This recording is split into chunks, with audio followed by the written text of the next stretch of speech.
iyadoo 25 sano dagaal sokeeye uu hareeyay magaalada maqaamka weyn ku leh ummadda Soomaaliyeed waxaana xilligaasi gabi ahaanba la waayay waxbarasho goobo caafimaad waxaana burbur ku yimid wadooyinka waxaana xirmay garoonka diyaaradaha iyo waliba marsada Muqdisho balse 25 sano kadib maxaa dhacay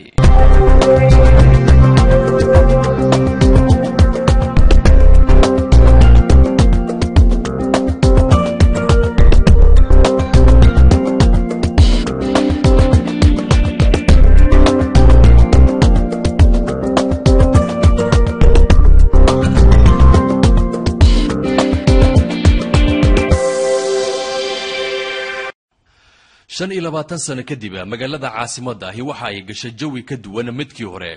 waxaana mar qura la helay xasilooni waxaana gabi ahaanba isbedelay nolosha shacabka Muqdisho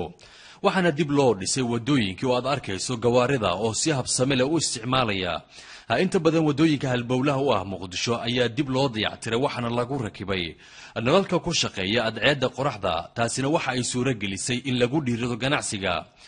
Muqdishona laga hirgeliyo goobo ganacsi oo horumarsan kuwaas oo albaabada u furan habeen iyo maalina waxaadna arkaysaa shacab badan oo habeenkii ka dukaamaysanaya waxayna dadkani ay ku sheegayaan in Muqdisho ay si weyn isku bedeshay hadda way badatay waxayna ku badatay dad badan oo maqnaan jiro kala way imaadeen dadkii wadamada dhawaa jiray kuwii dibadaha jiray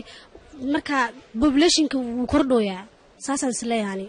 sanado ka hor meesha maanta aan joogno maana joogin waxa la rabaa marka qof walba oo muwaadin inuu ku cabiro shalay iyo maanta inaan dib isugu fiirino sanadka hore maxaan ahayn sanadka hore xagee marayno kii ka sii horeeyay intee joogno raashinka ayaa marka hore u badnaa hadda laakiin waxa qalabka dhismaha ayaa badan waxa muuqata in Soomaaliya isbedel weyn ka muuqdo ma sha Allah ganacsiga hadaan fiiriyo xilliyada habeenkii ayaan ba adeeganaa magaalada u soo baxnaa anaga meel walba waa laga hormaray ganacsigii isgaarsiintii caafimaadkii isbitaaladii way farabateen xataa bulshadii wadooyinkii xataa bulshada fikirkeeda waa isbedelay ciidamada waxay habeenii maalin u taagiin waa shacabka Soomaaliyeed waxaana u dhimanayna waa shacabka waxa la oran karaa waagii dagaaladu ay jireen mabay jirinba qof iskuul u kala iska daa jaamacada qof iskuul primary ama secondary u kala ma jirin iskuulaadka magaalada ka jira hal iskuul oo yaa dhiganaya yaa imaanaya la lahayo laakiin maanta runtii farqi weyn halka 2000 oo arday hal jaamacad u soo kala hayaan maxaad u maleynaa markuu kaleeto iskuulaadka iska daa sanad kasta waxaan u maleynaa 10000 oo arday soo qaadayaan baal weyn gacan ku siitay ma shukulaato miya shukulaato way tuwil lahaa tuwil Allah miya halkan inta wax walba ka iibsadaa shukulaad carfisooyin bootar waxa markaas u baahdaa dhan firanti ma walba wallahi waxaan baleena ganacsatada Soomaaliyeed inay wadanka maal gelido oo dad horumar naga dhigto oo wax walba oo dibadda u doon jirnay inoo soo dhawaayeen inta inoo keenan aad ugu faraxsanahay wagaag ilaa marka habeenkii imisa saacad adeegtaan ilaa 4 saac ilaa 5 saac ilaa 6 saac markaas ayaan soo deganaa anaga 4 saac soo deganaa magaalada ilaa 7 saac way iska furanta nabadgelyada wax walba nabadgelyada ka muhiimsan waxbarashada caafimaadka iyo waliba wadooyinka iyo waliba kaabayaasha dhaqaalaha dalka sida dekada weyn ee magaalada Muqdisho iyo garoonka Aadan Cabdulle Cismaan ayaa waxa ka muuqanaya horumar balaaran 25 sano dagaal sokeeye oo magaalada caasimadda ka jiray wagaag goobaha ganacsiga markaad fiiriso habeenkii ilaa ay goorme albaabada loo laabaa waxa loo laabaa wallahi ka ugu horeeyo waxa la xiraa 12 fiidnimo la xiraa 12 la xiraa inta kalena waa kooda ilaa labada waa gaaraan marka ciidamada laakiin waa dhianayd habeen maalin waa taagiin